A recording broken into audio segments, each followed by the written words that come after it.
Hi friends, चलिए आज हम समझते हैं सेरीकल्चर के बारे में। सेरीकल्चर का मतलब होता है व्यवसाय स्तर पर बहुत ज़्यादा रेशम का उत्पादन सेरीकल्चर कहलाता है। रेशम रेशम के कीड़े होते हैं, उनकी थूक से रेशम का निर्माण होता है। तो चलिए समझते हैं कि कैसे कैसे कीड़े से रेशम का निर्माण होता है। तो रेशम का जो कीड़ा होता है, इसकी पहली अवस्था होती है लार्वा।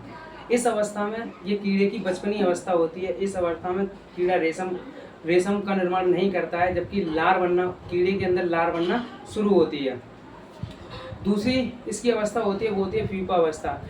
दूसरी अवस्था इसकी प्यूपा अवस्था होती है। इस अवस्था उसको युवा अवस्था कहा जाता है। इसमें पहली बार रेशम का कीड़ा रेशम का निर्माण करता है पहली बार, लेकिन वो ज़्यादा मात्रा में नहीं करता, बहुत थोड़ी मात्रा में रेशम का निर्माण करता है। रेशम के कीड़े की तीसरी अवस्था होती है, वो कुकुन अवस्था होती है। इस अवस्था में ही रेशम का कीड़ा सबसे ज़्यादा रेशम का निर्माण करता है। तो चलिए समझते हैं भारत में कितने कैटेगरी की रेशम। टोटल 4 कैटेगरी के रेशम होते हैं। भारत में चारों कैटेगरी की रेशम का उत्पादन होता है, जिसमें पहला मेरा आता है मालवरी रेशम। इसका उत्पादन पूरे भारत में 89% होता है। दूसरा हमारा आता है ईरी रेशम। इसका उत्पादन भारत में 8% होता है। तीसरा हमारा आता है टमर। इसका उत्पादन भारत में 4% होता है। और चौथा हमारा आता है मूंगा। इसका उत्पादन भारत में 0.4% होता है।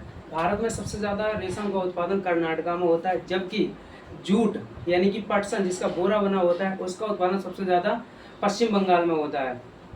रेशम जो होता है ये प्रोटीन का बना होता है, और जो जूट होता है ये सेलुलोज, जो पेड़ की छाल होती है, सेलुलोज से बना होता है।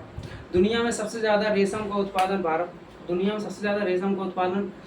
भारत में होता है, और तथा जूट का भी उत्पादन भारत में ही होता है। तो आशा करता हूँ आपको समझ में आया होगा रेशम के बारे में। Thank you very much.